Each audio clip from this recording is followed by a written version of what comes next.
ਧੰਨ ਵਾਹਿਗੁਰੂ ਸਾਹਿਬ ਜੀ। ਆਸਾ ਸ੍ਰੀ ਕਬੀਰ ਜੀਓ ਕੇ ਦੁਪਦੇ ਇੱਕ ਓੰਕਾਰ। ਸਤਿਗੁਰ ਪ੍ਰਸਾਦ। ਹੀਰੈ ਹੀਰਾ ਬੇਦ ਪਵਨ ਮਨ ਸਹਜੇ ਰਹਿਆ ਸਮਾਈ। ਸਗਲ ਜੋਤ ਇਨ ਹੀਰੈ ਬੇਦੀ ਸਤਿਗੁਰ ਬਚਨੀ ਮੈਂ ਪਾਈ। ਹਰ ਕੀ ਕਥਾ ਅਨਾਹਦ ਬਾਣੀ ਹੰਸ ਹੋਏ ਹੀਰਾ ਲੇਪ ਸ਼ਾਨੀ। ਰਹਾਉ ਕਹਿ ਕਬੀਰ ਹੀਰਾ ਅਸ ਦੇਖਿਓ ਜਗ ਮਹਿ ਰਹਾ ਸਮਾਈ। ਗੁਪਤਾ ਹੀਰਾ ਪ੍ਰਗਟ ਭਇਓ ਜਬ ਗੁਰ ਗਮ ਦੀਆ ਦਿਖਾਈ। ਵਾਹਿਗੁਰੂ ਜੀ ਕਾ ਖਾਲਸਾ ਵਾਹਿਗੁਰੂ ਜੀ ਕੀ ਫਤਿਹ। ਪਰਮ ਸਨਮਾਨਯੋਗ ਸਤਿਗੁਰੂ ਗੁਰੂ ਗ੍ਰੰਥ ਸਾਹਿਬ ਮਹਾਰਾਜ ਜੀ ਦੀ ਪਾਵਨ ਹਜ਼ੂਰੀ ਦੇ ਅੰਦਰ ਸੁਭਾਏਮਾਨ ਸਤਸੰਗੀ ਜਨੋ ਵਡਭਾਗੇ ਹੋ, ਜੋ ਸਤਿਗੁਰਾਂ ਦੀ ਰਹਿਮਤ ਬਖਸ਼ਿਸ਼ ਹਾਸਲ ਕਰ ਰਹੇ ਜੇ। ਚੱਲ ਰਹੀ ਲੜੀਵਾਰ ਧੰਨ ਸਾਹਿਬ ਸ੍ਰੀ ਗੁਰੂ ਗ੍ਰੰਥ ਸਾਹਿਬ ਮਹਾਰਾਜ ਜੀ ਦੀ ਪਾਵਨ ਵਿਚਾਰ। ਆਪ ਜੀ ਨੇ ਜੋ ਅੰਮ੍ਰਿਤ ਬਚਨ ਸਰਵਣ ਕੀਤਾ ਹੈ, ਇਹ ਭਗਤ ਕਬੀਰ ਸਾਹਿਬ ਜੀ ਦੀ ਮੁਬਾਰਕ ਰਸਨਾ ਤੋਂ ਉਚਾਰਨ ਕੀਤਾ ਹੋਇਆ ਹੈ। ਅੱਜ ਕਬੀਰ ਸਾਹਿਬ ਜੀ ਬਖਸ਼ਿਸ਼ ਕਰਦੇ ਨੇ, ਕਹਿਣ ਲੱਗੇ, ਹੇ ਭਾਈ, ਜਦੋਂ ਮਨੁੱਖ ਉਸ ਅਕਾਲ ਪੁਰਖ ਵਾਹਿਗੁਰੂ ਦੇ ਘਰ ਦੀ ਗੱਲ, ਉਹਦੇ ਘਰ ਦੀ ਕਥਾ ਕਹਾਣੀਆਂ ਨੂੰ, ਉਹਦੀ ਅੰਮ੍ਰਿਤ ਬਾਣੀ ਨੂੰ ਜੀਵਨ 'ਚ ਢਾਲਦਾ ਏ, ਤੇ ਕਬੀਰ ਸਾਹਿਬ ਕਹਿਣ ਲੱਗੇ ਉਹਦੀ ਬਿਰਤੀ ਜਿਹੜੀ ਉਹ ਹੰਸ ਵਾਲੀ ਬਣ ਜਾਂਦੀ ਹੈ। ਜਦੋਂ ਹੰਸ ਵਾਲੀ ਬਿਰਤੀ ਬਣਦੀ ਹੈ ਤੇ ਉਦੋਂ ਜਿਹੜਾ ਇਹ ਕਹਿਣ ਲੱਗੇ ਪਰਮਾਤਮਾ ਦੇ ਨਾਮ ਰੂਪੀ ਹੀਰੇ ਨੂੰ ਜਿਹੜਾ ਉਹ ਮਨੁੱਖ ਪਛਾਣ ਲੈਂਦਾ ਹੈ। ਅੱਜ ਕਬੀਰ ਸਾਹਿਬ ਨੇ ਅੰਮ੍ਰਿਤ ਬਚਨ ਸਾਡੀ ਝੋਲੀ 'ਚ ਪਾਏ, ਕਹਿਣਗੇ ਹਰ ਕੀ ਕਥਾ ਅਨਾਹਦ ਬਾਣੀ। ਕਹਿਣ ਲੱਗੇ ਪਰਮਾਤਮਾ ਦੇ ਘਰ ਦੀ ਕਥਾ ਅਤੇ ਉਹ ਅਨਾਹਦ ਸ਼ਬਦ ਹੰਸ ਹੋਏ, ਜਿਸ ਨੂੰ ਸੁਣਨ ਦੇ ਨਾਲ, ਜਿਸ ਕਥਾ ਦੇ ਅਨੁਸਾਰੀ ਹੋਣ ਦੇ ਨਾਲ ਜੀਵ ਜਿਹੜਾ ਹੈ ਹੰਸ ਬਣ ਜਾਂਦਾ ਹੈ। ਉਹਦੀ ਬਿਰਤੀ ਜਿਹੜੀ ਹੰਸ ਵਾਲੀ ਬਣ ਜਾਂਦੀ ਹੈ। ਹੰਸ ਹੋਏ ਹੀਰਾ ਲੈ ਪਛਾਨੀ, ਤੇ ਪਰਮਾਤਮਾ ਦਾ ਨਾਮ ਰੂਪੀ ਹੀਰਾ ਜਿਹੜਾ ਉਹਨੂੰ ਪਛਾਣ ਲੈਂਦਾ। ਕਬੀਰ ਸਾਹਿਬ ਕਹਿਣਗੇ ਇਹ ਅੰਮ੍ਰਿਤ ਬਾਣੀ ਦੀ ਪਾਵਰ ਹੈ, ਇਹ ਅੰਮ੍ਰਿਤ ਬਾਣੀ ਦੀ ਤਾਕਤ ਹੈ। ਜਿਹੜਾ ਬਾਣੀ ਦੇ ਨਾਲ ਜੁੜ ਜਾਂਦਾ ਹੈ ਨਾ, ਉਹ ਬਾਣੀ ਦਾ ਰੂਪ ਬਣ ਜਾਂਦਾ ਹੈ। ਤੇ ਗੁਰੂ ਗ੍ਰੰਥ ਸਾਹਿਬ ਮਹਾਰਾਜ ਜੀ ਦੀ ਬਾਣੀ ਦੇ ਵਿੱਚ ਇੱਕ ਨਹੀਂ ਅਨੇਕਾਂ ਉਦਾਹਰਨਾਂ ਆਪਾਂ ਪੜ੍ਹਦੇ ਹਾਂ। ਅੱਜ ਜਿਹੜੀ ਕਬੀਰ ਸਾਹਿਬ ਨੇ ਗੱਲ ਕਹੀ, ਉਹ ਦੋ ਗੱਲਾਂ ਨੇ। ਇੱਕ ਤੇ ਪਰਮਾਤਮਾ ਦੇ ਘਰ ਦੀ ਗਾਥਾ ਹੈ, ਤੇ ਦੂਸਰੀ ਹੰਸ ਦੀ ਬਿਰਤੀ ਹੈ।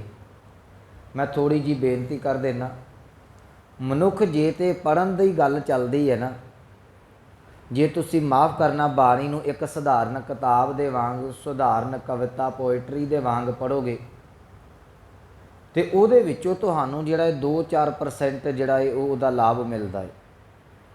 ਇੱਕ ਗੱਲ ਯਾਦ ਰੱਖਿਓ, ਗੁਰੂ ਗ੍ਰੰਥ ਸਾਹਿਬ ਦੇ ਵਿੱਚ ਹਰੇਕ ਮਨੁੱਖ ਦੇ ਲਈ ਚੋਗਾ ਪਿਆ ਹੋਇਆ ਹੈ। ਜੇ ਕੋਈ ਇਹ ਗੱਲ ਕਹਿੰਦਾ ਨਾ ਕਿ ਮੈਂ ਗੁਰੂ ਗ੍ਰੰਥ ਸਾਹਿਬ ਮਹਾਰਾਜ ਜੀ ਨੂੰ ਗੁਰੂ ਨਹੀਂ ਮੰਨਦਾ, ਤੇ ਜੇ ਉਹ ਖੋਜੀ ਬਿਰਤੀ ਦੇ ਨਾਲ, ਵਿਆਕਰਨਕ ਬਿਰਤੀ ਦੇ ਨਾਲ ਆਵੇਗਾ, ਤੇ ਇੱਥੇ ਵਿਆਕਰਨ ਦਾ ਭੰਡਾਰ ਪਿਆ ਹੈ।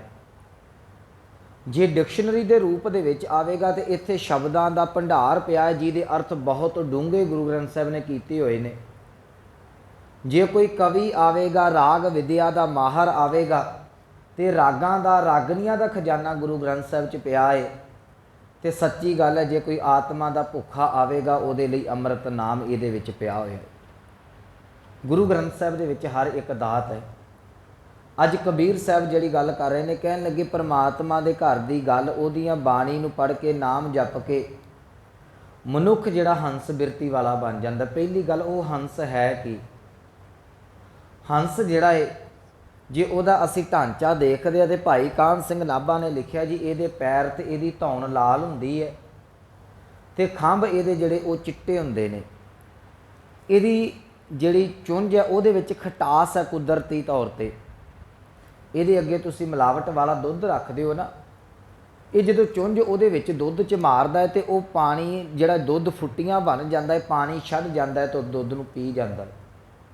ਦੂਸਰੀ ਗੱਲ, ਜਿਹੜਾ ਹੰਸ ਹੈ ਇਹਦਾ ਵੱਖ-ਵੱਖ ਕਵੀਆਂ ਦਾ ਆਪੋ ਆਪਣਾ ਮਤ ਹੈ। ਕੁਝ ਕਵੀ ਇਹ ਵੀ ਗੱਲ ਕਹਿੰਦੇ ਨੇ ਕਿ ਹੰਸਾਂ ਦਾ ਜਿਹੜਾ ਖਾਣਾ ਉਹ ਹੀਰੇ ਮੋਤੀ ਚੁਗਦਾ ਹੈ, ਉਹ ਹੀਰੇ ਮੋਤੀਆਂ ਨੂੰ ਖਾਂਦਾ ਪਿਆ। ਤੇ ਹੰਸ ਨੂੰ ਗੁਰੂ ਗ੍ਰੰਥ ਸਾਹਿਬ ਮਹਾਰਾਜ ਜੀ ਦੇ ਅੰਮ੍ਰਿਤ ਬਾਣੀ ਦੇ ਵਿੱਚ ਗੁਰਮੁਖ ਦੀ ਪਦਵੀ ਜਿਹੜੀ ਹੈ ਉਹ ਹੰਸ ਦੇ ਨਾਲ ਤੁਲਨਾ ਕੀਤੀ ਹੋਈ ਹੈ। ਤੇ ਗੁਰੂ ਦੇ ਸ਼ਬਦ ਦੇ ਵਿੱਚ ਇੰਨੀ ਕੁ ਤਾਕਤ ਹੈ ਕਿ ਉਹ ਜੀਵ ਨੂੰ ਜਿਹੜਾ ਹੰਸ ਬਣਾ ਕੇ ਰੱਖ ਦਿੰਦਾ ਹੈ। ਮੈਂ ਇੱਕ ਉਦਾਹਰਨ ਦੇ ਦੇਣਾ ਤੁਹਾਡੇ ਸਾਹਮਣੇ ਗੁਰੂ ਗ੍ਰੰਥ ਸਾਹਿਬ ਦੇ ਵਿੱਚੋਂ। ਯਾਦ ਰੱਖਿਓ, ਦੁਨਿਆਵੀ ਕਿਸੇ ਮਨੁੱਖ ਦੇ ਤੁਸੀਂ ਕੋਲ ਜਾਂਦੇ ਨੇ ਨਾ, ਉਹਦੀ ਆਪੋ ਆਪਣੀ ਪਾਵਰ ਹੈ। ਜਿਵੇਂ ਤੁਸੀਂ ਕਿਸੇ ਪਿੰਡ ਦੇ ਚੌਧਰੀ, ਕਿਸੇ ਸਰਪੰਚ ਦੇ ਕੋਲ ਜਾਂਦੇ ਜੀ, ਉਹਦੀ ਆਪਣੀ ਲਿਮਟ ਦੀ ਪਾਵਰ ਹੈ। ਉਹ ਉਨੀ ਕੁ ਆਪਣੀ ਪਾਵਰ ਮੁਤਾਬਕ ਤੁਹਾਨੂੰ ਕੋਈ ਨਾ ਕੋਈ ਸਿਫਾਰਿਸ਼ ਪਾ ਕੇ ਪਦਵੀ ਦਿਵਾ ਸਕਦਾ ਹੈ। ਬਾਹਰ ਆ ਜਾਓ, ਤੁਸੀਂ MLA ਦੇ ਕੋਲ ਜਾਂਦੇ ਜੇ, ਜਿੰਨੀ ਕੁ ਉਹਦੀ ਤਾਕਤ ਹੈ ਉਹ ਪਦਵੀ ਤੁਹਾਨੂੰ ਦਵਾ ਦੇਗਾ। ਹੋਰ ਉੱਚੇ ਮੰਤਰੀ ਦੇ ਕੋਲ ਆ ਜਾਓ, ਉਹ ਤੁਹਾਡੀ ਲਿਆਕਤ ਦੇ ਮੁਤਾਬਕ ਤੁਹਾਨੂੰ ਚੰਗੀ ਤੋਂ ਚੰਗੀ ਪਦਵੀ ਦਿਵਾ ਸਕਦਾ ਹੈ, ਪਰ ਉਹ ਸ੍ਰਿਸ਼ਟੀ ਜਾਂ ਰਾਜਾ ਨਹੀਂ ਤੁਹਾਨੂੰ ਬਣਾ ਸਕਦਾ। ਉਹ ਸਾਰਾ ਕੁਝ ਨਹੀਂ ਤੁਹਾਨੂੰ ਦੇ ਸਕਦਾ। ਉਸ ਤੋਂ ਬਾਅਦ ਵਿਦਵਾਨਾਂ ਦੇ ਕੋਲ ਇੱਕ ਪਾਰਸ ਪੱਥਰ ਹੈ। ਇਹਦੇ ਬਾਰੇ ਇਹ ਗੱਲ ਮੰਨੀ ਜਾਂਦੀ ਹੈ ਜੀ, ਪਾਰਸ ਨੂੰ ਤੁਸੀਂ ਗਲੇ ਤੋਂ ਗਲੇ ਲੋਹੇ ਦੇ ਨਾਲ ਵੀ ਸੁਹਾ ਦਿਓ ਨਾ, ਉਹ ਵੀ ਸੋਨਾ ਬਣ ਜਾਂਦਾ ਹੈ। ਯਾਦ ਰੱਖਿਓ, ਪਾਰਸ ਨੂੰ ਲੋਹੇ ਦੇ ਨਾਲ ਸੁਹਾ ਦਿਓ, ਉਹ ਸੋਨਾ ਤੇ ਬਣ ਜਾਂਦਾ ਹੈ, ਪਰ ਉਹ ਪਾਰਸ ਨਹੀਂ ਬਣ ਸਕਦਾ। ਪਰ ਗੁਰੂ ਗ੍ਰੰਥ ਸਾਹਿਬ ਮਹਾਰਾਜ ਜੀ ਦੀ ਬਾਣੀ ਜਾਂ ਪ੍ਰਮਾਤਮਾ ਦੇ ਘਰ ਦੀ ਇੰਨੀ ਕੁ ਕਿਰਪਾ ਹੈ, ਜੇ ਇੱਥੇ ਮਨੁੱਖ ਕੰਗਾਲ ਲੋਹੇ ਦੀ ਬਿਰਤੀ ਵਾਲਾ ਵੀ ਆਉਂਦਾ ਹੈ, ਜੇ ਇੱਥੇ ਮਨੁੱਖ ਜਿਹੜਾ ਹੈ ਕਾਂ ਦੀ ਭੈੜੀ ਬਿਰਤੀ ਵਾਲਾ ਵੀ ਆਉਂਦਾ ਹੈ। ਹੁਣ ਕਾਂ ਬਗਲੇ ਦੇ ਵਿੱਚ ਥੋੜ੍ਹਾ ਜਿਹਾ ਅੰਤਰ ਹੈ। ਕਾਂ ਬਗਲਾ ਤੇ ਹੰਸ, ਆਪਾਂ ਹੰਸ ਤੱਕ ਪਹੁੰਚਣਾ। ਕਾਂ ਦਾ ਕੀ ਹੈ ਜੀ, ਕਾਂ ਨੂੰ ਤੁਸੀਂ ਭਾਵੇਂ ਖੀਰ ਪਾ ਦਿਓ, ਭਾਵੇਂ ਕੋਈ ਚੰਗੀ ਚੀਜ਼ ਖਾਣ ਨੂੰ ਪਾ ਦਿਓ, ਉਹ ਵੀ ਖਾ ਕੇ ਤੇ ਜਿਹੜਾ ਇਹ ਵਿਸਟਾ ਦੇ ਵਿੱਚ ਚੁੰਝ ਮਾਰੇਗਾ। ਇਹ ਕਾਂ ਦੀ ਬਿਰਤੀ, ਉਹ ਚੁੰਝ ਮਾਰਨੋਂ ਨਹੀਂ ਹਟਦਾ। ਉਹ ਲੋਕ ਨੇ ਜਿਨ੍ਹਾਂ ਨੂੰ ਦੇ ਵਾਸਤੇ ਤੁਸੀਂ ਜਿੰਨਾ ਮਰਜ਼ੀ ਸੋਚ ਲਓ, ਜਿੰਨਾ ਮਰਜ਼ੀ ਭਲਾ ਕਰਦੇ ਹੋ, ਉਹ ਆਪਣੀ ਭੈੜੀ ਆਦਤ ਤੋਂ, ਭੈੜੀ ਬਿਰਤੀ ਤੋਂ ਬਾਜ ਕੋਈ ਨਹੀਂ ਆਉਂਦੇ। ਦੂਸਰੇ ਉਹ ਨੇ ਜਿਹੜੇ ਬਗਲੇ ਨੇ। ਹੁਣ ਬਗਲਾ ਕੀ ਕਰਦਾ ਹੈ, ਰਹਿੰਦਾ ਸਰੋਵਰਾਂ ਦੇ, ਛੱਪੜਾਂ ਦੇ, ਪਾਣੀਆਂ ਦੇ ਕੰਢੇ ਦੇ ਉੱਤੇ ਹੈ। ਖੰਭ ਇਹਦੇ ਸਾਫ ਸੁਥਰੇ ਨੇ, ਪਰ ਇਹ ਨੀਝ ਲਾ ਕੇ ਇੱਕ ਟਿਕਟਕੀ ਲਾ ਕੇ ਪਾਣੀ ਦੇ ਵਿੱਚ ਵੇਖਦਾ, ਜਦੋਂ ਕੋਈ ਡੱਡੀ ਮੱਛੀ ਆਉਂਦੀ ਹੈ ਉਹਨੂੰ ਹੜੱਪ ਕੇ ਖਾ ਪੀ ਕੇ ਵਿਹਲਾ ਹੁੰਦਾ ਹੈ। ਕੁਝ ਲੋਕ ਤੁਹਾਨੂੰ ਬੜੇ ਸਾਫ ਸੁਥਰੇ, ਬੜੇ ਚੰਗੇ ਜੀਵਨ ਵਾਲੇ ਮਿਲਣਗੇ, ਪਰ ਜਿੱਥੇ ਉਹਨਾਂ ਦਾ ਦਾਅ ਲੱਗਦਾ ਨਾ, ਉਹ ਆਪਣਾ ਕੰਮ ਕੱਢ ਕੇ ਤੇ ਪਾਸੇ ਹੋ ਜਾਂਦੇ ਨੇ। ਉਹਨਾਂ ਨੂੰ ਬਗਲੇ ਬਿਰਤੀ ਵਾਲਾ ਕਿਹਾ ਹੈ। ਜੇ ਮਨੁੱਖ ਚਾਹਵੇ ਤੇ ਅਸੀਂ ਇਹਨਾਂ ਲੋਕਾਂ ਦੀ ਬਿਰਤੀ ਨਹੀਂ ਤਬਦੀਲ ਕਰ ਸਕਦੇ। ਜਿਹੜੀ ਮੈਂ ਗੱਲ ਕਹਿਣੀ ਚਾਹੁੰਦਾ ਕਿ ਗੁਰੂ ਹੰਸ ਕਿਵੇਂ ਬਣਾਉਂਦਾ ਹੈ। ਤੁਸੀਂ ਕਿਸੇ ਕਾਂ ਵਾਲੀ ਬਿਰਤੀ ਮਨੁੱਖ ਨੂੰ ਸਮਝਾਉਣ ਦਾ ਯਤਨ ਕਰੋ ਨਾ ਕਿ ਭਲਿਆ ਮਾੜੇ ਕੰਮ ਛੱਡ ਦੇ, ਨਸ਼ਾ ਪੱਤਾ ਜਾਂ ਮਾੜੀਆਂ ਆਦਤਾਂ ਛੱਡ ਦੇ, ਉਹ ਨਹੀਂ ਛੱਡ ਸਕਦਾ। ਜਿਹੜਾ ਮਨੁੱਖ ਚਲਾਕੀਆਂ ਕਰਦਾ ਉਹਨੂੰ ਤੁਸੀਂ ਸਮਝਾ ਦਿਓ, ਤੁਹਾਡੀਆਂ ਠੀਕਰੀਆਂ ਸਿਰ ਦੀਆਂ ਭੱਜ ਜਾਣਗੀਆਂ, ਉਹ ਨਹੀਂ ਜੇ ਸਮਝ ਸਕਦਾ। ਪਰ ਗੁਰੂ ਦੇ ਕੋਲ ਇੰਨੀ ਕੁ ਤਾਕਤ ਹੈ, ਜੇ ਉਹ ਬਖਸ਼ਣ ਤੇ ਆਵੇ, ਉਹ ਨਾਮਰਾਦ ਚੀਜ਼ਾਂ ਨੂੰ ਵੀ ਜਿਹੜਾ ਹੈ, ਉਹ ਨਚੀਜੀਆਂ ਹੋਈਆਂ ਚੀਜ਼ਾਂ ਨੂੰ ਵੀ ਚੰਗੀਆਂ ਵਸਤੂਆਂ, ਚੰਗੀ ਚੀਜ਼ ਬਣਾ ਕੇ ਸਾਡੇ ਸਾਹਮਣੇ ਪੇਸ਼ ਕਰ ਦਿੰਦਾ, ਸਾਡੇ ਸਾਹਮਣੇ ਰੱਖ ਦਿੰਦਾ।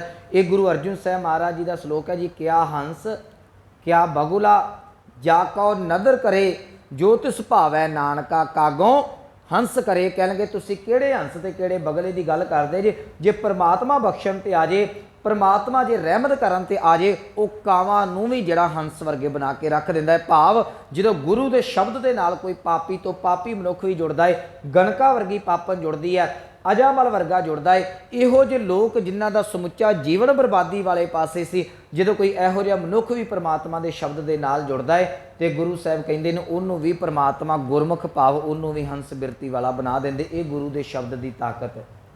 ਜਦੋਂ ਕੋਈ ਗੁਰੂ ਦੇ ਸ਼ਬਦ ਦੇ ਨਾਲ ਜੁੜਦਾ ਹੈ, ਅੱਜ ਕਬੀਰ ਸਾਹਿਬ ਜੀ ਇਹੀਓ ਗੱਲ ਸਾਨੂੰ ਸਮਝਾ ਰਹੇ ਨੇ। ਕਹਿਣਗੇ ਹਰ ਕੀ ਕਥਾ, ਉਹ ਪਰਮਾਤਮਾ ਦੇ ਘਰ ਦੀ ਕਥਾ, ਉਹਦਾ ਵਿਖਿਆਨ, ਉਹਦੇ ਘਰ ਦੀਆਂ ਕਥਾ ਕਹਾਣੀਆਂ ਗੱਲਾਂ। ਅਨਾਹਦ ਬਾਣੀ, ਉਹ ਬਾਣੀ ਜਿਹੜੀ ਅੰਦਰ ਜਾ ਕੇ ਤੁਹਾਨੂੰ ਇੱਕ ਰਸ ਹਿਰਦੇ ਦੇ ਵਿੱਚ ਟਿਕ ਜਾਵੇ। ਜੇ ਤੁਸੀਂ ਉਹਦੇ ਨਾਲ ਜੁੜ ਗਏ ਕੀ ਮਿਲੇਗਾ? ਕਹਿ ਲਗੇ ਹੰਸ ਹੋਏ। ਜਿਹੜਾ ਅਨਾਹਦ ਬਾਣੀ ਦੇ ਨਾਲ ਜੁੜ ਜਾਂਦਾ ਹੈ ਹਰ ਕੀ ਕਥਾ ਦੇ ਦੁਆਰਾ, ਕਹਿੰਦੇ ਉਹਦੀ ਬਿਰਤੀ ਗੁਰਮੁਖਾਂ ਵਾਲੀ ਹੰਸ ਵਾਲੀ ਬਣ ਜਾਂਦੀ ਹੈ। ਤੇ ਫਿਰ ਕੀ ਹੁੰਦਾ ਜੀ? ਹੀਰਾ ਲੈ ਪਛਾਨੀ, ਉਹਦੀ ਵਿਵੇਕ ਬੁੱਧੀ ਬਣ ਜਾਂਦੀ ਹੈ ਤੇ ਉਹ ਪਰਮਾਤਮਾ ਦੇ ਨਾਮ ਨੂੰ ਪਛਾਣ ਜਾਂਦਾ ਹੈ। ਉਹ ਪਰਮਾਤਮਾ ਦੇ ਸਿਧਾਂਤ ਨੂੰ ਸਮਝ ਜਾਂਦਾ। ਜਿਵੇਂ ਪਿਛਲੇ ਦਿਨਾਂ ਦਾ ਵੀ ਇਹ ਕਨਸੈਪਟ ਚੱਲ ਰਿਹਾ, ਅਜੇ ਤੱਕ ਸਾਨੂੰ ਇਹ ਨਹੀਂ ਪਤਾ ਲੱਗਾ ਕਿ ਸਿੱਖ ਦੀ ਪਰਿਭਾਸ਼ਾ ਕੀ ਹੈ। ਅਜੇ ਤੱਕ ਸਾਨੂੰ ਇਹ ਨਹੀਂ ਪਤਾ ਲੱਗਾ ਕਿ ਗੁਰੂ ਨਾਨਕ ਦੇ ਘਰ ਦਾ ਫਲਸਫਾ ਕੀ ਹੈ। ਮੈਂ ਪਿਛਲੇ ਦਿਨੇ ਵੀ ਨਾ, ਮੈਂ ਉਸ ਦਿਨ ਵੀ ਅਰਜ਼ ਕੀਤੀ ਸੀ, ਮੈਂ ਡਾਕਟਰ ਸਾਬਰ ਸਾਹਿਬ ਨਾਲ ਮੇਰੀ ਗੱਲ ਹੋ ਰਹੀ ਸੀ। ਮੈਂ ਕਿਹਾ ਅਸੀਂ ਦੂਸਰਿਆਂ ਨੂੰ ਕਹਿੰਦੇ ਆ ਨਾ ਕਿ ਇਹਨਾਂ ਲੋਕਾਂ ਨੇ, ਈਸਾਈਆਂ ਨੇ ਜਾਂ ਹਿੰਦੂਆਂ ਨੇ ਜਾਂ ਬਾਕੀਆਂ ਨੇ ਧਰਮ ਤਬਦੀਲ ਕਰ ਕਰਕੇ ਸਾਡੀ ਕੌਮ ਨੂੰ ਘੁਣ ਵਾਂਗੂ ਖਾ ਰਹੇ ਨੇ ਜਾਂ ਡੇਰਾਵਾਦ ਹੋਇਆ। ਪਰ ਇੱਕ ਗੱਲ ਯਾਦ ਰੱਖਿਓ, ਸੱਚਾਈ ਇਹ ਹੈ ਜਿੰਨਾ ਘਾਣ ਅਸੀਂ ਖੁਦ ਆਪਣੀ ਕੌਮ ਦਾ ਪ੍ਰਚਾਰਕ ਕਰ ਰਹੇ ਹਾਂ ਜਾਂ ਗੁਰੂ ਘਰ ਦੇ ਰਹਿਣ ਵਾਲੇ ਜਿਹੜੇ ਵਜ਼ੀਰ ਅਖਵਾਉਂਦੇ ਉਹ ਕਰ ਰਹੇ ਨੇ, ਉਹਨਾਂ ਕੋਈ ਹੋਰ ਨਹੀਂ ਕਰ ਰਿਹਾ। ਅਸੀਂ ਪੇਸ਼ ਕਰ ਹੀ ਨਹੀਂ ਸਕੇ ਗੁਰੂ ਗ੍ਰੰਥ ਸਾਹਿਬ ਦੇ ਸਿਧਾਂਤ ਨੂੰ, ਸੰਗਤ ਦੇ ਸਾਹਮਣੇ ਉੱਦਾਂ ਰੱਖ ਹੀ ਨਹੀਂ ਸਕੇ। ਅਸੀਂ ਬਣਾਉਣਾ ਸਿੱਖ ਸੀ, ਜਿੱਥੋਂ ਗੁਰੂ ਨਾਨਕ ਸਾਹਿਬ ਨੇ ਕੱਢਿਆ ਸੀ ਅਸੀਂ ਉੱਥੇ ਵਾੜ ਦਿੱਤਾ, ਉੱਥੇ ਹੀ ਬਾਹਮਣ ਸਿੱਖ ਬਣਾ ਕੇ ਪੈਦਾ ਕਰ ਦਿੱਤੇ। ਅੱਜ ਜਦੋਂ ਵੀ ਕਿਸੇ ਗੁਰੂ ਗ੍ਰੰਥ ਸਾਹਿਬ ਦੇ ਮਸਲੇ ਤੇ ਗੱਲ ਚੱਲਦੀ ਹੈ ਨਾ, ਮਾफ़ ਕਰਨਾ ਸਿੱਖ ਠੀਕ ਹੈ, ਸਾਨੂੰ ਦੋ ਚੀਜ਼ਾਂ ਵਾਸਤੇ ਇਹਨਾਂ ਨੇ ਜਿਹੜਾ ਸੀ ਉਹ ਪ੍ਰਧਾਨ ਕਰ ਦਿੱਤਾ। ਇੱਕ ਸੀ ਸਾਡੇ ਕੋਲ ਲੰਗਰ ਜਾਂ ਤੇ ਦੇਗ ਕਹਿ ਦੇਵਾਂ, ਦੂਸਰੀ ਸਾਡੀ ਤੇਗ। ਇਹੋ ਚੀਜ਼ਾਂ ਦੋ ਸਾਡੀਆਂ ਦੁਨੀਆ ਦੇ ਵਿੱਚ ਜਿਹੜੀਆਂ ਨੇ ਉਹ ਹਾਈਲਾਈਟ ਕੀਤੀਆਂ ਹੋਈਆਂ ਨੇ। ਇਹੀਓ ਦੋ ਚੀਜ਼ਾਂ ਸਾਰਿਆਂ ਦੇ ਸਾਹਮਣੇ ਪੇਸ਼ ਕੀਤੀਆਂ ਨੇ। ਇੱਕ ਜੀ ਇਹ ਲੰਗਰ ਬੜੇ ਲਾਉਂਦੇ ਨੇ, ਦੂਸਰੇ ਇਹ ਡਰਦੇ ਕਿਸੇ ਨੂੰ ਜਿਹਦੇ ਮਰਜ਼ੀ ਅੱਗੇ ਖਲੋ ਜਾਂਦੇ ਨੇ, ਕਿਰਪਾਨਾਂ ਚੁੱਕ ਲੈਂਦੇ ਨੇ। ਪਰ ਯਾਦ ਰੱਖਿਓ ਸਿੱਖ ਕਿਰਪਾਨ ਚੁੱਕਦਾ ਕਿਦੋਂ ਹੈ? ਇਹ ਤੇ ਅਸੀਂ ਕਦੀ ਸਮਝਿਆ ਨਹੀਂ। ਸਿੱਖ ਲੰਗਰ ਲਾਉਂਦਾ ਉਹਦੇ ਪਿੱਛੇ ਫਲਸਫਾ ਕੀ ਸੀ ਇਹ ਕਦੀ ਸਮਝਿਆ ਨਹੀਂ। ਗੁਰੂ ਘਰ ਦਾ ਸਿਧਾਂਤ ਇਹ ਹੈ ਕਿ ਭਲਿਆ ਜੇ ਕੋਈ ਗੁਰੂ ਘਰ ਦੇ ਵਿੱਚ ਆਉਂਦਾ ਹੈ ਉਹਨੂੰ ਆਏ ਹੋਏ ਨੂੰ ਪਹਿਲਾਂ ਗੁਰੂ ਦੀ ਵਿਚਾਰ ਦੇ ਨਾਲ ਸਮਝਾਇਆ ਜਾਂਦਾ ਹੈ। ਜਿਹੜਾ ਵਿਚਾਰ ਦੇ ਨਾਲ ਨਾ ਸਮਝੇ ਉੱਥੇ ਫਿਰ ਤਕਰੀਰ ਕਰਕੇ ਤੇ ਉਹਨੂੰ ਸ਼ਮਸ਼ੀਰ ਦੇ ਨਾਲ ਸਮਝਾਇਆ ਜਾਂਦਾ। ਪਰ ਅੱਜ ਕੋਈ ਵੀ ਗੱਲ ਹੁੰਦੀ ਹੈ ਸਿਧਾਂਤਕ ਤੌਰ ਤੇ ਉੱਥੇ ਵਿਚਾਰ ਨਹੀਂ ਕੀਤੀ ਜਾਂਦੀ, ਉੱਥੇ ਬਸ ਇੱਕ ਦੂਜੇ ਦੇ ਜਿਹੜੀ ਮਿੱਟੀ ਪੁਲੀਤ ਕਰਕੇ ਇੱਕ ਦੂਜੇ ਦੀਆਂ ਪੱਗਾਂ ਲਾਈਆਂ ਜਾਂਦੀਆਂ ਨੇ। ਇਹ ਹੰਸ ਬਿਰਤੀ ਸਾਡੇ ਤੋਂ ਦੂਰ ਹੋ ਰਹੀ ਹੈ। ਇਹ ਗੁਰੂ ਗ੍ਰੰਥ ਸਾਹਿਬ ਦੇ ਵਿੱਚ ਥਾਂ ਥਾਂ ਦੇ ਉੱਤੇ ਸਾਨੂੰ ਸਮਝਾਇਆ ਗਿਆ ਕਿ ਜਦ ਤੱਕ ਦੁਨੀਆ ਰਹੀ ਹੈ ਨਾਨਕ ਕਿਛ ਸੁਣੀਐ ਕਿਛ ਕਹੀਏ। ਜੇ ਤੁਸੀਂ ਸਮਝਾਉਣਾ ਹੈ ਤੇ ਇਹਦਾ ਮਤਲਬ ਇਹੋ ਹੀ ਹੈ ਤੁਹਾਡਾ ਵਾਹ ਉਹਨਾਂ ਲੋਕਾਂ ਦੇ ਨਾਲ ਪੈਣਾ ਜਿਨ੍ਹਾਂ ਨੂੰ ਗੁਰਮਤਿ ਦਾ ਮਤਲਬ ਨਹੀਂ ਪਤਾ, ਜਿਨ੍ਹਾਂ ਨੂੰ ਗੁਰੂ ਦੇ ਘਰ ਦਾ ਪਤਾ ਨਹੀਂ। ਤੇ ਜੇ ਤੁਸੀਂ ਉਹਨਾਂ ਨੂੰ ਸਮਝਾ ਹੀ ਨਾ ਸਕੇ, ਚੁੱਕ ਕੇ ਕਿਰਪਾਨਾਂ ਦਿਵਾਲੇ ਹੋ ਗਏ, ਤੇ ਫਿਰ ਸਾਨੂੰ ਸਮਝਾਉਣ ਵਾਲਾ ਦੇ ਅੰਦਰ ਕਮੀ ਰਹਿ ਜਾਏਗੀ, ਉਹਨਾਂ ਨੂੰ ਸਮਝਾਏਗਾ ਕੌਣ? ਮੈਂ ਇੱਕ ਉਦਾਹਰਨ ਦੇਣਾ। ਇੱਕ ਡਾਕਟਰ ਹੈ, ਉਹਦੇ ਕੋਲ ਬੰਦਾ ਬਿਮਾਰ ਜਾਂਦਾ ਹੈ, ਉਹ ਜਾ ਕੇ ਕਹਿੰਦਾ ਡਾਕਟਰ ਸਾਹਿਬ ਮੈਂ ਮਰ ਗਿਆ, ਮੇਰੇ ਪੱਲੇ ਕੱਖ ਨਹੀਂ, ਜੇ ਮੈਨੂੰ ਬੁਖਾਰ ਨੇ ਜਾਂ ਬਿਮਾਰੀਆਂ ਨੇ ਘੇਰ ਲਿਆ। ਉਹ ਆਖੇ ਨਹੀਂ ਭਲਿਆ ਤੂੰ ਤੇ ਬਿਮਾਰ ਹੈ, ਮੈਂ ਤੈਨੂੰ ਦਵਾਈ ਨਹੀਂ ਦੇ ਸਕਦਾ। ਜੇ ਤੂੰ ਬਿਮਾਰ ਨੂੰ ਦਵਾਈ ਨਹੀਂ ਦੇਣੀ ਤੇ ਕਲੀਨਿਕ ਕਾਹਦੇ ਵਾਸਤੇ ਖੋਲ੍ਹਿਆ ਹੈ? ਯਾਦ ਰੱਖੇ ਉਹ ਗੁਰੂ, ਇਹ ਗੁਰੂ ਘਰ ਹੈ ਹੀ ਉਹਨਾਂ ਲੋਕਾਂ ਵਾਸਤੇ ਸੀ ਜਿਹੜੇ ਪਤਤ ਪੁਣੇ ਵਾਲੇ ਪਾਸੇ ਨੇ, ਜਿਨ੍ਹਾਂ ਦਾ ਜੀਵਨ, ਜਿਨ੍ਹਾਂ ਦਾ ਇਖਲਾਕ ਡਿੱਗਾ ਹੋਇਆ ਹੈ, ਧਰਮ ਜਿਹੜਾ ਉਹ ਆਪਣੇ ਗਿਰਾਵਟ ਵੱਲ ਗਿਆ। ਗੁਰੂ ਸਾਹਿਬ ਨੇ ਸਮਝਾਇਆ ਹੀ ਉਹਨਾਂ ਲੋਕਾਂ ਨੂੰ ਹੈ। ਭਾਈ ਲਾਲੋ ਦੇ ਘਰ ਜਾਂਦੇ ਨੇ ਨਾ, ਲਾਲੋ ਨੂੰ ਸਿੱਧਾ ਜਾ ਕੇ ਕਹਿੰਦੇ ਨੇ ਕਿ ਲਾਲੋ ਪ੍ਰਸ਼ਾਦਾ ਛਕਣਾ ਹੈ। ਸਮਝਾਉਂਦੇ ਜਾ ਕੇ ਮਲਕ ਭਾਗੋ ਨੇ, ਮਲਕ ਭਾਗੋ ਨੂੰ ਸਮਝਾਉਣ ਦੀ ਲੋੜ ਹੈ। ਭਾਈ ਲਾਲੋ ਦੀ ਤੇ ਕਿਰਤ ਅੱਗੇ ਸੱਚੀ ਸੁੱਚੀ ਹੈ। ਚਲੋ ਜਿਹੜਾ ਸ਼ਬਦ ਉਚਾਰਨ ਕੀਤਾ ਨਾ, ਜੈਸੀ ਮੈਂ ਆਵੇ ਖਸਮ ਕੀ ਬਾਣੀ ਤੈਸੜਾ ਕਰੀ ਗਿਆਨ ਵੇ ਲਾਲੋ, 7 ਵਾਰ ਗੁਰੂ ਨਾਨਕ ਸਾਹਿਬ ਨੇ ਭਾਈ ਲਾਲੋ ਜੀ ਦਾ ਨਾਮ ਗੁਰੂ ਗ੍ਰੰਥ ਸਾਹਿਬ 'ਚ ਵਰਤਿਆ ਹੈ। ਉਹ ਭਵਿੱਖ ਦੀ ਗੱਲ ਗੁਰੂ ਨਾਨਕ ਸਾਹਿਬ ਜੀ ਦੱਸ ਰਹੇ ਨੇ। ਪਰ ਜਿੱਥੇ ਸਮਝਾਇਆ ਜਾ ਰਿਹਾ ਉਜਲ ਕਹਿਹਾਂ ਚਿਲਕਣਾ ਘੋਟਿਮ ਕਾਲੜੀ ਵਾ ਮਸ ਧੋਤਿਆਂ ਜੂਠ ਨਾ ਉਤਰੈ ਜੇ ਸੌ ਧੋਵਾਂ ਤਿਸ, ਇਹ ਸੱਜਣ ਠੱਗ ਨੂੰ, ਇਹ ਵਲੀ ਕੰਧਾਰੀਏ ਨੂੰ, ਇਹ ਭੂਮੀ ਚੋਰ ਵਰਗਿਆਂ ਨੂੰ ਸਮਝਾਇਆ ਜਾ ਰਿਹਾ ਹੈ। ਇਹ ਉਹਨਾਂ ਲੋਕਾਂ ਨੂੰ ਸਮਝਾਇਆ ਜਾ ਰਿਹਾ ਜਿਨ੍ਹਾਂ ਦਾ ਜੀਵਨ, ਜਿਨ੍ਹਾਂ ਦਾ ਜਿਹੜਾ ਉਹ ਕਰੈਕਟਰ ਬਿਲਕੁਲ ਡਾਊਨ ਹੋ ਚੁੱਕਾ ਹੈ। ਅੱਜ ਸਾਡਾ ਫਲਸਫਾ ਇਹ ਹੈ, ਅਸੀਂ ਉਹਨਾਂ ਨੂੰ ਸਮਝਾਉਣਾ ਚਾਹੁੰਦੇ ਹਾਂ ਜਿਹੜਾ ਪਹਿਲਾਂ ਹੀ ਸਮਝੇ ਹੋਏ ਨੇ। ਪਹਿਲੇ ਸਮਝੇ ਹੋਏ ਨੂੰ ਸਮਝਾ ਕੇ ਮਗਰ ਜਕਾਰੇ ਛੱਡ ਕੇ ਸਰੋਪੇ ਪਾ ਦਿੱਤੇ ਜਾਂਦੇ ਨੇ ਕਿ ਇੰਨੀ ਕੌਮ ਦਾ ਸੁਧਾਰ ਹੋ ਗਿਆ। ਨਹੀਂ, ਗੁਰੂ ਸਾਹਿਬ ਕਹਿ ਰਹੇ ਨੇ ਕਿ ਭਲਿਆ ਤੂੰ ਰੱਬ ਦੇ ਘਰ ਦੀ ਕਥਾ ਕਰ, ਉਹਦੀਆਂ ਕਹਾਣੀਆਂ ਲੋਕਾਂ ਤੱਕ ਪਹੁੰਚਾ, ਪਚਾਵੀਂ ਇਸ ਤਰੀਕੇ ਦੇ ਨਾਲ ਕਿ ਸੰਗਤ ਜਿਹੜੀ ਹੈ ਗੁਰੂ ਦੀ ਬਾਣੀ ਦੇ ਨਾਲ ਜੁੜ ਜਾਵੇ। ਹਰ ਕੀ ਕਥਾ ਅਨਾਹਦ ਬਾਣੀ, ਇਹ ਨਾ ਹੋਵੇ ਕਥਾ ਸੁਣ ਕੇ ਬਾਬੇ ਦੇ ਦੁਆਲੇ ਹੋ ਜਾਏ। ਅੱਜ ਜਿਹੜੀ ਕਥਾ ਕੀਤੀ ਜਾਂਦੀ ਹੈ ਨਾ, ਮੈਨੂੰ ਮਾफ़ ਕਰਨਾ, ਸਾਡੇ ਡੇਰੇਵਾਦ ਦੇ ਵਿੱਚ ਇਹੋ ਜਿਹੀਆਂ ਕਥਾ ਕਹਾਣੀਆਂ ਕੀਤੀਆਂ ਜਾਂਦੀਆਂ ਨੇ, ਸੰਗਤਾਂ ਫਿਰ ਡੇਰੇ ਸੰਤਾਂ ਨੂੰ ਪੂਜਦੀਆਂ ਨੇ। ਉੱਥੇ ਸ਼ਲੋਕ ਪੜ੍ਹਿਆ ਜਾਂਦਾ ਜੀ, ਸੰਤ ਕੀ ਨਿੰਦਾ ਨਾਨਕਾ ਬਹੁਰ ਬਹੁਰ ਅਵਤਾਰ, ਮਹਾਂਪੁਰਖਾਂ ਦੀ ਨਿੰਦਿਆ ਨਹੀਂ ਕਰਨੀ। ਇਸ ਕਰਕੇ ਜਦੋਂ ਤੁਸੀਂ ਗੁਰੂ ਗ੍ਰੰਥ ਸਾਹਿਬ ਦਾ ਫਲਸਫਾ ਪੜ੍ਹੋਗੇ ਤੁਹਾਨੂੰ ਸੰਤ ਦੀ ਪਰਿਭਾਸ਼ਾ ਪਤਾ ਲੱਗੇਗੀ। ਤੂੰ ਗੁਰੂ ਘਰ ਦੀ ਗੱਲ ਸੁਣਾ, ਇਸ ਤਰੀਕੇ ਦੇ ਨਾਲ ਸੁਣਾਵੀਂ, ਸੰਗਤ ਪਰਮਾਤਮਾ ਦੇ ਨਾਲ ਜੁੜ ਜਾਵੇ, ਸੰਗਤ ਗੁਰੂ ਦੇ ਨਾਲ ਜੁੜ ਜਾਵੇ। ਇੱਥੇ ਮੈਂ ਇੱਕ ਹੋਰ ਬੇਨਤੀ ਕਹਿ ਕੇ ਆਪਣੀ ਵਿਚਾਰ ਵੱਲ ਆਵਾਂ। ਇੱਕ ਗੱਲ ਯਾਦ ਰੱਖਿਓ, ਗੁਰਮੁਖੋ, ਤਾੜੀ ਇੱਕ ਹੱਥ ਨਾਲ ਨਹੀਂ ਵੱਜਦੀ। ਇਹ ਚੀਜ਼ਾਂ ਸਾਨੂੰ ਵੀ ਸਮਝਣੀਆਂ ਚਾਹੀਦੀਆਂ ਨੇ, ਖੁਦ ਵੀ ਸਾਨੂੰ ਬਾਣੀ ਪੜ੍ਹਨੀ ਚਾਹੀਦੀ। ਜੇ ਕੋਈ ਸੰਤ ਦੀ ਕਥਾ ਕਰਦਾ ਹੈ ਤੇ ਅਸੀਂ ਉਹਨੂੰ ਸੰਤ ਮੰਨ ਕੇ ਉਹਨਾਂ ਜਿਹੜੇ ਮਹਾਂਪੁਰਖ ਦੀ ਗੱਲ ਕਰਤੀ ਉਹਨੂੰ ਪੂਜਣਾ ਸ਼ੁਰੂ ਕਰ ਦਿੱਤਾ। ਕਿਸੇ ਨੇ ਸਾਧੂ ਦੀ ਕਥਾ ਕਰ ਦਿੱਤੀ, ਕਿਸੇ ਨੇ ਬ੍ਰਹਮ ਗਿਆਨੀ ਵਾਲਾ ਸ਼ਲੋਕ ਲੈ ਕੇ ਕਥਾ ਕਰ ਦਿੱਤੀ, ਅਸੀਂ ਉਹਨੂੰ ਪੂਜਣਾ ਸ਼ੁਰੂ ਕਰ ਦਿੱਤਾ। ਸਿੱਖ ਜਿਹੜਾ ਹੈ ਉਹ ਸ਼ਬਦ ਦਾ ਪੁਜਾਰੀ ਹੈ, ਦੇਹ ਦਾ ਪੁਜਾਰੀ ਨਹੀਂ। ਇੱਕ ਉਦਾਹਰਨ ਦੇ ਦੇਣਾ, ਪੁਰਾਣੇ ਸਮਿਆਂ ਦੇ ਵਿੱਚ ਨਾ ਜਦੋਂ ਗੱਲਬਾਤ ਕੀਤੀ ਜਾਂਦੀ ਸੀ ਉਹ ਚਿੱਠੀਆਂ ਦੇ ਦੁਆਰਾ ਕੀਤੀ ਜਾਂਦੀ ਹੁੰਦੀ ਸੀ। ਇੱਕ ਵਿਦਵਾਨ ਨੇ ਬੜੀ ਸੋਹਣੀ ਗੱਲ ਲਿਖੀ ਹੈ, ਕਹਿਣ ਲੱਗਾ ਇੱਕ ਬੀਬੀ, ਉਹਦਾ ਪਤੀ ਜਿਹੜਾ ਉਹ ਵਿਦੇਸ਼ ਦੇ ਵਿੱਚ ਗਿਆ ਹੋਇਆ ਹੈ। ਮੇਰੇ ਖਿਆਲ 'ਚ ਮਾਨ ਸਿੰਘ ਝੌਰ ਹੋਣਾ ਦਾ ਇਹ ਲੈਕਚਰ ਉਹਦੇ ਵਿੱਚ ਹੈ। ਇੱਕ ਬੀਬੀ ਦਾ ਪਤੀ ਵਿਦੇਸ਼ ਦੇ ਵਿੱਚ ਗਿਆ ਹੈ। ਵਿਦੇਸ਼ ਦੇ ਵਿੱਚ ਜਾਣ ਤੋਂ ਬਾਅਦ ਕੁਝ ਸਮਾਂ ਬਾਅਦ ਉਹਨੂੰ ਚਿੱਠੀ ਆਉਂਦੀ ਹੈ, ਦੁੱਖ ਸੁੱਖ ਚਿੱਠੀਆਂ ਦੇ ਰਾਹੀਂ ਪੁੱਛੇ ਜਾਂਦੇ ਸਨ। ਹੁਣ ਜਿਹਦਾ ਪਤੀ ਹੈ ਉਹ ਘਰ ਦੇ ਵਿੱਚ ਪੜ੍ਹੀ ਲਿਖੀ ਨਹੀਂ, ਪੁਰਾਣੇ ਸਮੇਂ ਦੇ ਵਿੱਚ ਲੋਕ ਬਹੁਤ ਘੱਟ ਪੜ੍ਹੇ ਲਿਖੇ ਹੁੰਦੇ ਸਨ। ਚਿੱਠੀ ਉਹਦੇ ਪਤੀ ਦੀ ਆਈ ਹੈ, ਪਤੀ ਦੇ ਨਾਲ ਚਲੋ ਉਹਨੇ ਬਾਕੀ ਮਾਂ ਬਾਪ ਦਾ ਸਾਰਿਆਂ ਦਾ ਹਾਲ ਵੀ ਪੁੱਛਿਆ, ਪਰ ਆਪਣੀ ਪਤਨੀ ਦੇ ਵਾਸਤੇ ਵੱਧ ਗੱਲਾਂ ਲਿਖੀਆਂ ਹੋਈਆਂ ਨੇ। ਹੁਣ ਉਹ ਚਿੱਠੀ ਲੈ ਕੇ ਕਿਸੇ ਬਾਣੀਏ ਦੇ ਕੋਲ ਜਾਂਦੀ ਹੈ, ਦੁਕਾਨਦਾਰ ਦੇ ਕੋਲ, ਜਾਂ ਕੁਝ ਲੋਕ ਬਾਣੀਏ ਜਾਂ ਪੰਡਤ ਦੋ ਚਾਰ ਪੜ੍ਹੇ ਹੁੰਦੇ ਸਨ, ਇਹਨਾਂ ਲੋਕਾਂ ਦੇ ਕੋਲ ਜਾ ਕੇ ਉਹਨੇ ਚਿੱਠੀ ਪੜ੍ਹਾਈ। ਹੁਣ ਯਾਦ ਰੱਖਿਓ, ਪੜ੍ਹ ਜਿਹੜਾ ਉਹ ਦੁਕਾਨਦਾਰ ਇੱਕ ਬਾਣੀਆ ਰਿਹਾ ਚਿੱਠੀ, ਤੇ ਪਤਨੀ ਜਿਹੜੀ ਹੈ ਫੀਲਿੰਗ ਹੈ, ਜਿਹੜੀ ਸੁਰਤ ਹੈ ਉਹਦੀ ਆਪਣੇ ਪਤੀ ਦੇ ਨਾਲ ਜੁੜੀ ਹੋਈ ਹੈ। ਉਹਦੇ ਵਿੱਚ ਬਾਰ-ਬਾਰ ਲਿਖਿਆ ਜਾਵੇਗਾ ਮੇਰੇ ਮਾਂ ਦਾ ਕੀ ਹਾਲ ਹੈ, ਮੇਰੇ ਬਾਪ ਦਾ ਕੀ ਹਾਲ ਹੈ। ਇਹਦਾ ਭਾਵ ਬਾਣੀਆ ਨਹੀਂ ਕਹਿ ਰਿਹਾ ਮੇਰੀ ਮਾਂ ਦਾ ਕੀ ਹਾਲ, ਉਹਦੀ ਮਾਂ ਤਾਂ ਕੋਲ ਹੀ ਬੈਠੀ ਹੈ ਘਰ 'ਚ ਹੀ। ਉਹਦਾ ਭਾਵ ਹੈ ਉਹ ਜਿਹੜਾ ਵਿਦੇਸ਼ 'ਚ ਗਿਆ ਉਹ ਲਿਖ ਰਿਹਾ। ਉਸ ਤੋਂ ਬਾਅਦ ਉਹ ਬਾਰ-ਬਾਰ ਸ਼ਬਦ ਵਰਤਦਾ ਮੇਰੀ ਪਿਆਰੀ ਪਤਨੀ, ਮੇਰੀ ਪਿਆਰੀ ਪਤਨੀ। ਪਰ ਜੇ ਬੋਲਣ ਵਾਲਾ, ਚਿੱਠੀ ਪੜ੍ਹਨ ਵਾਲਾ ਇਹ ਭੁਲੇਖਾ ਖਾ ਕੇ ਕਹਿ ਜਾਵੇ ਕਿ ਬੀਬੀ ਹੁੰਗਾਰੇ ਭਰਦੀ ਹੈ ਮੇਰੀ ਪਿਆਰੀ ਪਤਨੀ, ਸ਼ਾਇਦ ਮੇਰੀ ਪਤਨੀ ਬਣ ਗਈ ਤੇ ਛਿੱਤਰ ਹੀ ਖਾਣੇ ਨੇ। ਜੇ ਸਿੱਧੀ ਜੀ ਗੱਲ, ਫਿਰ ਤੇ ਉਹਦਾ ਕੰਮ ਇਦਾਂ ਦਾ ਹੀ ਹੋਵੇਗਾ। ਇਸ ਕਰਕੇ ਚਿੱਠੀ ਪੜ੍ਹਨ ਵਾਲੇ ਦਾ ਕੰਮ ਕੇਵਲ ਤੇ ਕੇਵਲ ਚਿੱਠੀ ਪੜ੍ਹਨਾ ਹੈ। ਸੁਣਨ ਵਾਲੇ ਦੀ ਬਿਰਤੀ ਇੰਨੀ ਉੱਚੀ ਹੋਣੀ ਚਾਹੀਦੀ ਹੈ ਕਿ ਜਿਹੜੀ ਬੋਲ ਆ ਰਹੇ ਨੇ ਇਹ ਮੇਰੇ ਖਸਮ ਦੇ ਨੇ। ਬਾਣੀ ਪੜ੍ਹਨ ਵਾਲਾ ਯਾਦ ਰੱਖਿਓ ਸਿੱਖ ਹੋ ਸਕਦਾ ਹੈ, ਗ੍ਰੰਥੀ, ਰਾਗੀ, ਢਾਡੀ, ਪ੍ਰਚਾਰਕ ਹੋ ਸਕਦਾ ਹੈ, ਪਰ ਕੋਈ ਜਿਹੜੇ ਬੋਲ ਨੇ ਇਹ ਉਸ ਖਸਮ ਮਾਲਕ ਦੇ ਨੇ। ਇਹ ਸੰਗਤ ਨੂੰ ਸੁਚੇਤ ਰਹਿਣਾ ਚਾਹੀਦਾ ਹੈ ਕਿ ਜਿਹਦੇ ਘਰ ਦੀ ਗੱਲ ਕੀਤੀ ਜਾ ਰਹੀ ਹੈ ਉਹ ਮੇਰੇ ਬਾਬੇ ਨਾਨਕ ਦੇ ਘਰ ਦੀ ਗੱਲ ਕੀਤੀ ਜਾ ਰਹੀ ਹੈ। ਜੇ ਗੱਲ ਕੀਤੀ ਜਾ ਰਹੀ ਹੈ ਪਰਮਾਤਮਾ ਦੀ ਗੱਲ ਕੀਤੀ ਜਾ ਰਹੀ ਹੈ, ਜੇ ਸੰਤ ਦੀ ਗੱਲ ਕੀਤੀ ਜਾ ਰਹੀ ਹੈ ਤੇ ਬਾਬਾ ਦੀਪ ਸਿੰਘ ਵਰਗਿਆਂ ਦੀ, ਮਹਾਂਪੁਰਖਾਂ ਦੀ ਗੱਲ ਕੀਤੀ ਜਾਂਦੀ ਹੈ, ਭਾਈ ਮਣੀ ਸਿੰਘ, ਤਾਰੂ ਸਿੰਘ ਵਰਗਿਆਂ ਦੀ ਕੀਤੀ ਜਾ ਰਹੀ ਹੈ, ਆ ਵੇਲੜਾਂ ਦੀ ਨਹੀਂ ਕੀਤੀ ਜਾ ਰਹੀ। ਇਹ ਸਾਡੀ ਬਿਰਤੀ, ਇਹਨੂੰ ਜ਼ਰੂਰ ਛਾਨਣ ਦਾ ਯਤਨ ਕਰੇ। ਸਤਿਗੁਰੂ ਕਹਿੰਦੇ ਹਰ ਕੀ ਕਥਾ, ਪਰਮਾਤਮਾ ਦੇ ਘਰ ਦੀਆਂ ਕਥਾ ਕਹਾਣੀਆਂ, ਅਨਾਹਦ ਬਾਣੀ, ਉਹ ਅੰਮ੍ਰਿਤ ਬੋਲ ਜਿਹੜੇ ਮਨੁੱਖ ਨੂੰ ਇੱਕ ਰਸ ਅਨਾਹਦ ਸ਼ਬਦ ਦੇ ਵਿੱਚ ਜਾ ਕੇ ਟਿਕਾ ਦਿੰਦੇ ਨੇ। ਹੰਸ ਹੋਏ, ਜਦੋਂ ਮਨੁੱਖ ਦੇ ਅੰਦਰ ਅਨਾਹਦ ਸ਼ਬਦ ਚੱਲਦਾ ਹੈ ਕਹਿਣਗੇ ਉਹਦੀ ਬਿਰਤੀ ਹੰਸ ਵਾਲੀ ਬਣ ਜਾਂਦੀ ਹੈ। ਹੀਰਾ ਲੈ ਪਛਾਨੀ, ਵਿਵੇਕ ਬਿਰਤੀ ਦਾ ਮਾਲਕ ਮਨੁੱਖ ਉਸ ਹੀਰੇ ਨੂੰ, ਭਾਵ ਪਰਮਾਤਮਾ ਦੇ ਨਾਮ ਨੂੰ, ਉਹਦੇ ਸਿਧਾਂਤ ਨੂੰ ਪਛਾਣ ਲੈਂਦਾ ਹੈ। ਸੋ ਇਹ ਪਾਵਰ ਸ਼ਬਦ ਦਾ ਅੰਤਰੀ ਭਾਵ ਹੈ। ਆਰੰਭ ਦੇ ਵਿੱਚ ਕਬੀਰ ਸਾਹਿਬ ਜੀ ਬਖਸ਼ਿਸ਼ ਕਰਦੇ ਨੇ, ਆਸਾ ਸ਼੍ਰੀ ਕਬੀਰ ਜੀਓ ਕੇ ਦੁਪਦੇ ਇੱਕ ਓੰਕਾਰ ਸਤਿਗੁਰ ਪ੍ਰਸਾਦ। ਆਸਾ ਰਾਗ ਦੇ ਅੰਦਰ ਭਗਤ ਕਬੀਰ ਸਾਹਿਬ ਜੀ ਦੇ ਇਹ ਦੋ ਪਦਿਆਂ ਵਾਲੇ ਗਾਂ ਸ਼ਬਦ ਆਉਣਗੇ।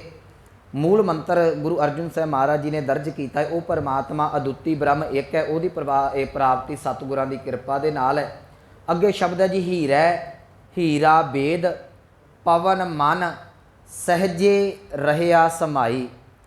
ਪਹਿਲੇ ਸ਼ਬਦ ਹੀਰੇ ਦਾ ਅਰਥ ਕਰਾਂਗੇ ਜੀਵ ਆਤਮਾ, ਦੂਸਰਾ ਹੀਰੇ ਦਾ ਅਰਥ ਕਰਾਂਗੇ ਪਰਮ ਆਤਮਾ, ਪਰਮਾਤਮਾ, ਭਾਵ ਜੀਵ ਤੇ ਪਰਮਾਤਮਾ।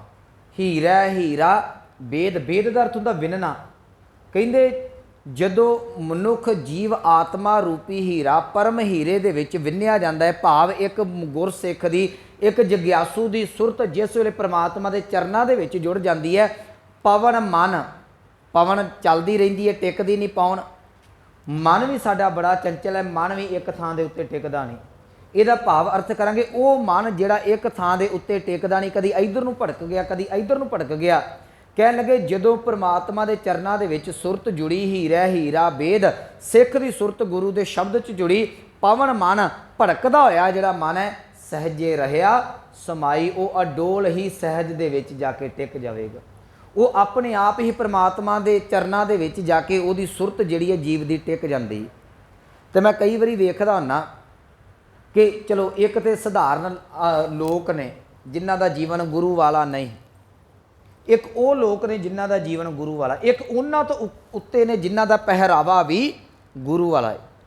ਪਰ ਕਈ ਵਾਰੀ ਇਹ ਵੇਖਣ ਦੇ ਵਿੱਚ ਆਇਆ, ਮੈਂ ਕਹਿਣਾ ਨਹੀਂ ਸੀ ਚਾਹੁੰਦਾ, ਕਹਿ ਦੇਣਾ, ਪਹਿਰਾਵਾ ਗੁਰੂ ਵਾਲਾ ਉੱਤੇ, ਪਰ ਜਿਹੜੇ ਜੀਵਨ ਦੇ ਕਾਰਨਾਮੇ ਨੇ, ਜੀਵਨ ਦੇ ਜਿਹੜੇ ਕਰਤੂਤਾਂ ਕਹਿ ਦਈਏ, ਉਹ ਗੁਰਮੁਖਾਂ ਵਾਲੀਆਂ ਨੇ। ਤੇ ਇਹੋ ਜਿਹੇ ਲੋਕਾਂ ਨੂੰ ਵੇਖ ਕੇ ਨਾ ਮਨ ਦੁਖੀ ਹੁੰਦਾ ਹੈ।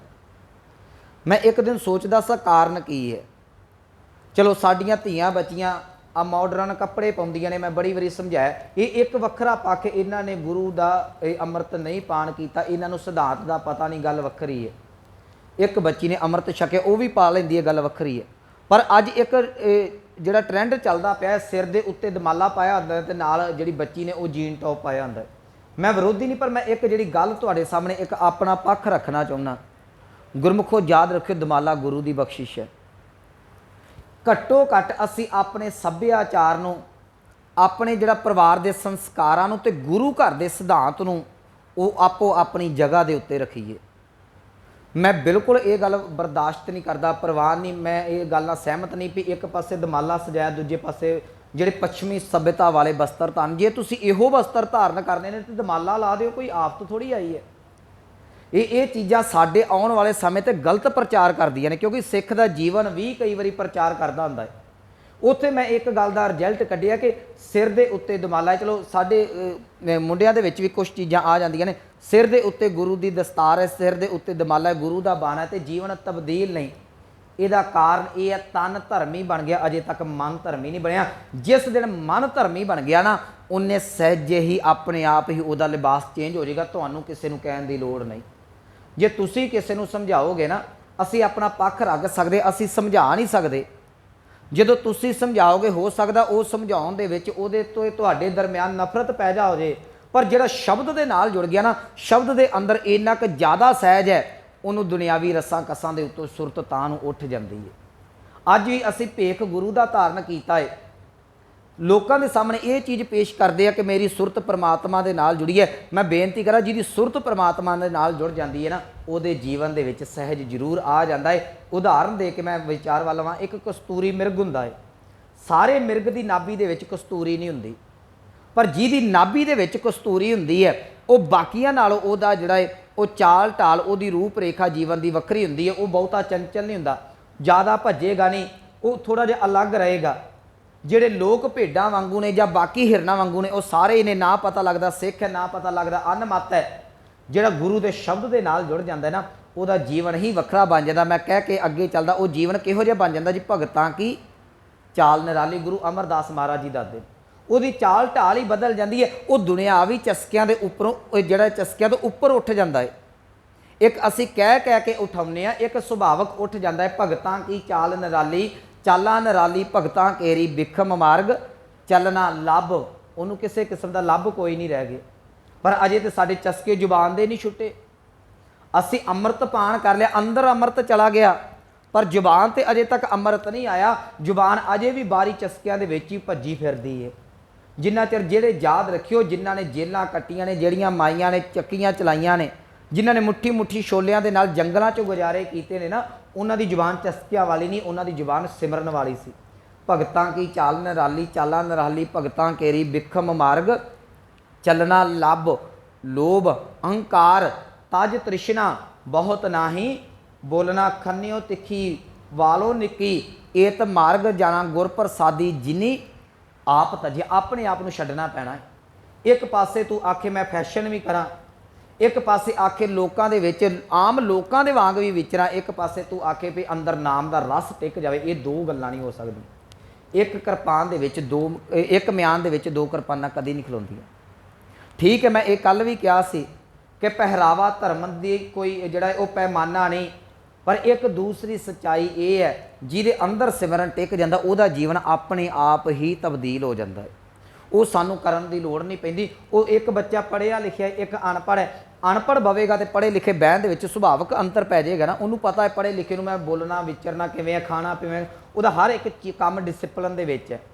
अनपढ़ दा डिसिपलिन तो बाहर है, क्योंकि उहदे अंदर सहज ही वो गुण भरे जा रहे हैं। स्कूल कालज दे विच जिहड़ा गुरु के घर दे विच आ गया, कह लगे गुर प्रसादी जिनी आप तजिया तेनू आपा भाव गवाउणा पवेगा। हर वाशना सुमानी, वाशना का अर्थ करांगे सुगंधी। वो दुनियावी सुगंधियां की लोड़ नहीं पैंदी, उहदे हिरदे विच नाम की सुगंधी आण के टिक पैंदी है। वो बाद च इहो जिहे फैशन दे विच ना शरीर के फैशन वाल जांदा जे ते ना जुबान के चस्किਆਂ वाल जांदा। मैं ये पहला ही तुहाडे सामने पक्ष रख दिता, बहुते नूं मेरी गल पसंद नहीं आउणी, क्योंकि अज दस्तार वाले वीरां ते जदों भैणां नूं समझाया जांदा ना, उन्हां दा जवाब पता की हुंदा, बाबा जी तुहाडी बिरती मलीन है। उत्थे सानू चुप होना पैंदा है। पर एक गल याद रखो, ये बाणी का जिहड़ा सिद्धांत उन्होंने अखों परोखे नहीं कर सकते। जिस दिन नाम की वाशना आ गई, दूजी वाशना की करनी है जी तुसी? परमात्मा का नाम टेक गया जिहदे अंदर। भाई वीर सिंह दी ना बॉडी दे विचों उन्होंने पढ़ो किते, उन्होंने शरीर दे विचों सुगंधी निकलती हुंदी सी भाई वीर दे। अज तक हरमंदर साहिब की धरती के उत्ते भाई वीर सिंह के घरों गुलदस्ता एक फुल्लां दा जांदा है। वो उसे का प्रतीक है। उन्होंने अंदरों नाम की, जिहदे अंदरों नाम की महक होगी उन्हें परफ्यूम पा के की करने ने। गुर प्रसादी जिनी आप दजिया हर वाशना समानी, कहे नानक चाल भगता जुगो जुग निराली। उन्होंने चाल वक्री हो जाती। इत्थे गुरु भगत कबीर साहब जी बख्शिश करते हैं, हीरा हीरा बेद पवन मन सहजे रहा समाई। मन सहज दे विच अपने आप ही टिक जाता। कदों जो सुरत गुरु के चरणों के विच टिक गई। सगल जोत इन हीरा बेदी। हीरे का अर्थ करांगे हुण परमात्मा। कहते इस परमात्मा के नाम ने ही सारी सृष्टि की जिन्नी भी जोत है, भाव जिस थां दे उत्ते भी असी देखते हैं सुनते हैं जो भी है, हर थां परमात्मा उत्ते ही सर्व व्यापक है। सगल जोत इन हीरा बेदी सतगुर बचनी मैं पाई। हुण पता किवें लगा? गुरु के बचनों के मुताबिक मैनूं पता लग गया कि सब मैं जोत जोत है सोए तिसदा चानन, सब मैं चानन होए। अगे कह लगे हर की कथा अनाहद बाणी, परमात्मा के घर की कथा ते अनाहद शब्द जदों मनुख के अंदर टिकदा है ना, हंस होए हीरा ले पछानी। कहते ओदी बिरती हंस वाली हो जाती है। तो असी गुरमुख दे असी हंस के अर्थ जिहड़े ने, मैनूं फिर माफ़ करियो, असीं बारी भेख ही करते हैं। साडे जिहड़े अर्थ इहो ही हो ना भी जिन्हें दमाला बद्धा जां पग बद्धी है जां लम्मी किरपान पाई, उहिओ गुरमुख है। नहीं, जिहड़ा नाम दे नाल जड़ जांदा उहदे जीवन दे विचों गुरु की बाणी दिखदी है, उहदा जीवन प्रचार करेगा। हो सकता उहदे कोल तन ते पाउण वास्ते बहुते महंगे कपड़े भी ना होण, हो सकता खाण वास्ते बहुत ही चंगी रोटी ना होवे, पर उहदा जिहड़ा अंदर है नाम दे नाल गुड़च होया पिया है। कबीर साहब कह लगे हंस होए हीरा ले पछानी। वो मनुख परमात्मा के नाम रूपी हीरे नूं पछाण लैंदा। अखीर ते कहणगे रहाओ कह कबीर हीरा अस देखियो। अस दा अर्थ ऐसा, कहंदे मैं भाई इहो जिहा परमात्मा का नाम देखिया जी, जग में रहा समाई। जिहड़ा सारे संसार दे विच कण कण दे विच रमिया होया है, गुप्त हीरा प्रगट भयो। कहंदे ओ गुप्त जिहड़ा परमात्मा का नाम जिहड़ा गुप्त सी ना, वो हीरे रूपी नाम जिहड़ा प्रगट हो गया। कदों होया जी? जब गुर गम दिया दिखाई। गुर गम के अर्थ कर देवां। गम का अर्थ हुंदा जी पहुँचना। परमात्मा के लिए शब्द वरत्या जाता अगम। आपां बड़े थावां ते अगम शब्द पढ़ते हैं। अगम का अर्थ हुंदा जिथों तक साडी पहुँच ना आवे। गुर गम का अर्थ ये करांगे उस परमात्मा तक गुरु की पहुँच है।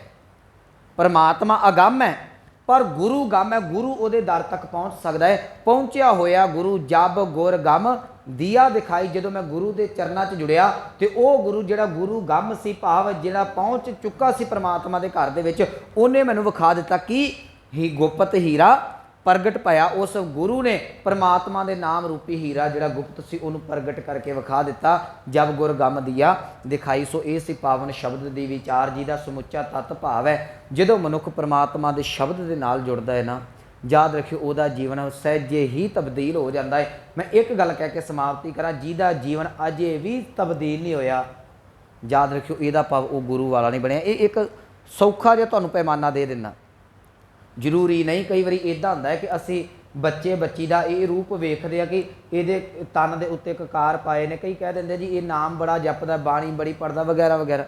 पर याद रखियो जिहदे अंदर नाम टिक जाता उहदा जीवन ही बोलन लग पैंदा, उहनूं बोल के दस्सण दी ਲੋੜ नहीं पैंदी। सो इन्नियां बेनतियां प्रवान होईयां भुल्लां गलतियां दी खिमा। आओ पावन पंक्तियां दा जाप सरवण करके समाप्ति करिए।